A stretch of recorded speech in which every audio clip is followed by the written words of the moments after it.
It's 2:15 in the morning. You're listening to After Midnight with Daktari Knight. Outside the studio tonight, the fog is rolling off the Hudson, wrapping itself around the streetlights like yellow cotton. The kind of night that dampens the noise. The kind of night that keeps the decent folks asleep, but brings out the stories. If you're awake, if you're out there navigating the dark, the lines are open. 555. KNIGHT. Let's go to the phones. Caller, you're on the air. Daktari, you there? I'm right here, brother. Who am I talking to? My name's Chad. Welcome to the night, Chad. Where are you calling us from? Upper West Side. Sitting in the cabin of a 3-ton Elgin street sweeper, parked just off Broadway. Engines idling. Keeps me warm. A street sweeper. The man who cleans up the city's sins while it sleeps. What hours do you keep, Chad? 10 p.m. to 7 a.m. Every single night. That's a lonely stretch. Just you in the gutters. I like it. Or, I did. I'm a man of routine, Daktari. Same route mapped out block by block every single shift. It helps keep me sane, you know. In a city like this, if you don't have a pattern, the concrete just swallows you up. I know the feeling. Routine is the only anchor some of us have. 2 o'clock to 5 o'clock. The view from the cabin. Exactly. You start to notice the little things. You learn the rhythm of the streets. I know most of the prominent brownstones and luxury apartments on my route, like they're my own backyard. In the wee hours, around 3, 4 in the morning, I always get a wave from the doorman out sneaking a cigarette on the steps before the residents awaken. We don't talk, just a little nod. A silent club of the graveyard shift. The secret keepers of Manhattan. Yeah. And then, around 5 in the morning, the early birds start to show, especially the wealthy women. They pop out to the steps of those grand brownstones in their satin nightwear, just to collect the rolled-up New York Times from the stoop. Daktari. Some of those robes, they look like they're spun from starlight. That satin nightwear is worth more than my monthly salary, easy. They grab the paper, never look at me, and slip back inside, except for one. Tell me about her, Chad. She lives on a quiet side street. Let's call it West 74th. A beautiful, towering brownstone. She always looked like $1 million, but she was different.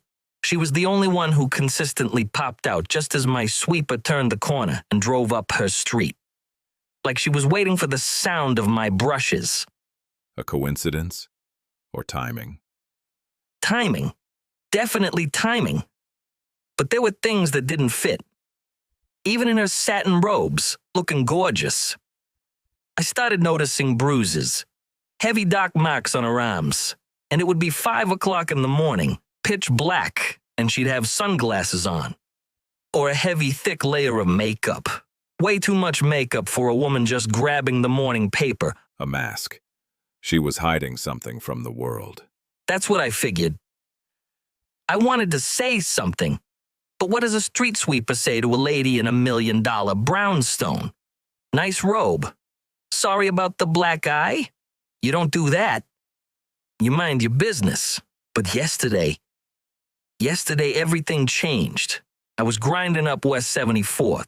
The brushes were roaring, the water jets spraying the curb. As I approached her building, she didn't just pop onto the steps. She was actually down on the pavement, right by the curb. On the street at 5 in the morning? Yeah, and she was frantic. As the sweeper got close, she looked up at me. This time, Daktari, no sunglasses, no makeup. I could see her face clearly under the streetlights. What did you see, Chad? It was terrible. Her face was covered in dark purple bruises, and she was bleeding. She had a fresh, nasty head wound right on her forehead, blood trickling down her temple. She looked terrified, and as she stood there, she dropped the writing pad, like a legal pad, right onto the footpath. She stared directly into my cabin, looking at me, desperate, just trying to see if I saw her do it. Then she grabbed a New York Times, turned on her heel, and ran back up the steps, slamming the heavy oak door behind her. What did you do, Chad? Tell me you didn't just sweep past it. No, I couldn't. I pulled the brake. I got out of my cabin, stepped down onto the wet asphalt, and picked up the notepad. My heart was hammering against my ribs. Daktari.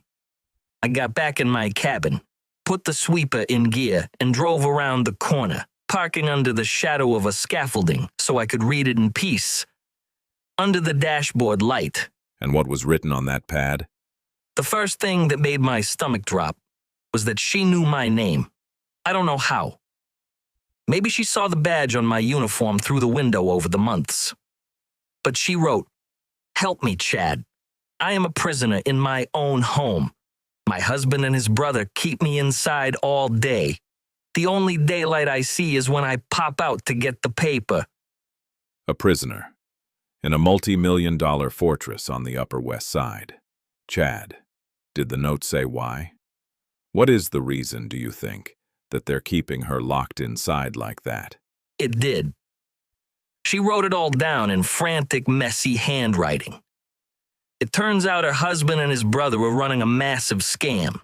On the outside, they portray themselves as high-end spiritual leaders, running a legitimate life coaching business right out of that West 74th brownstone. But upstate in the wilderness of New York, they run a full-blown cult. A cult? Under the guise of life coaching? Exactly. They call the group the Celestial Alignment.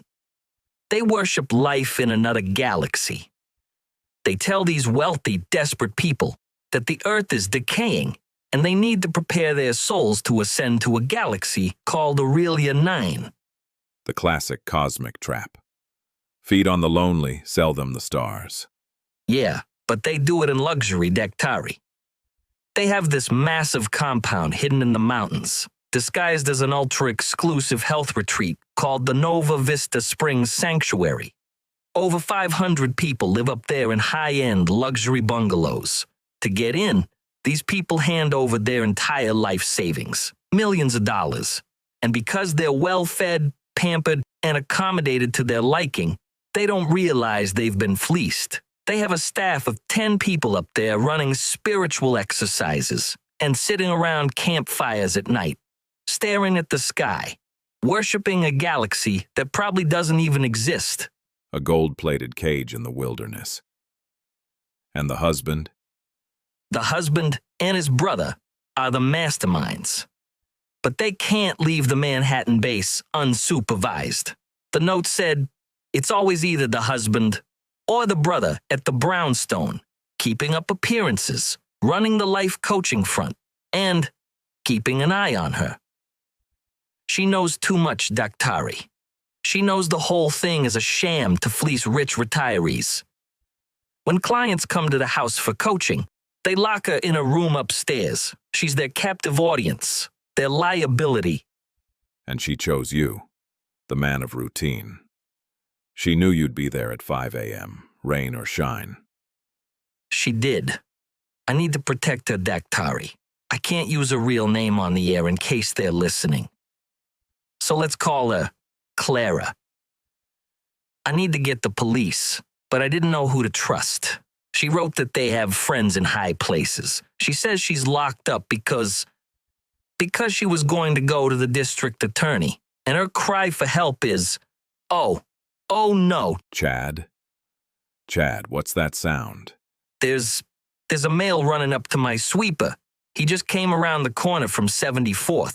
Daktari, he's coming right up to my cabin door. I recognize him.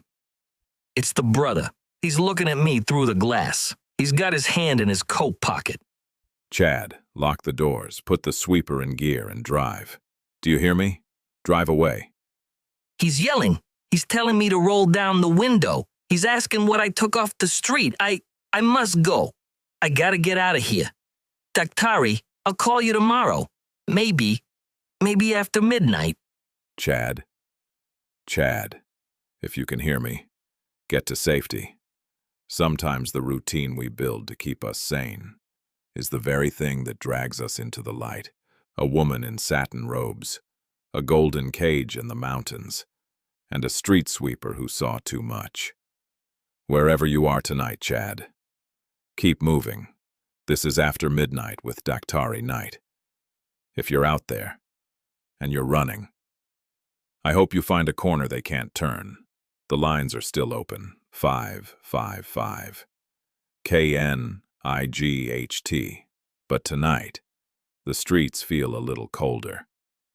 Before we go back to the phones and find out who else is keeping vigil with us in the damp, quiet hours of this city night, I want to take a moment to thank the sponsor who helps us keep these studio lights burning. Tonight's broadcast of After Midnight is brought to you by Amazon author Bradley W. Deacon. Now, Bradley is a man who understands the stories that only come alive after the sun goes down, the kind of mysteries that creep up on you when you're turning pages in the dark. If you're looking for your next late-night escape, open up your browser, head on over to Amazon, search for Bradley W. Deacon, and hit that follow button. It's the best way to make sure you never miss his latest books, because just like Eleanor's Locked Drawer or The Quiet Streets Chad Sweeps Before Dawn, some books are just waiting for the right reader to find them. Give him a follow. Tell him Daktari sent you. Now, back to the phones.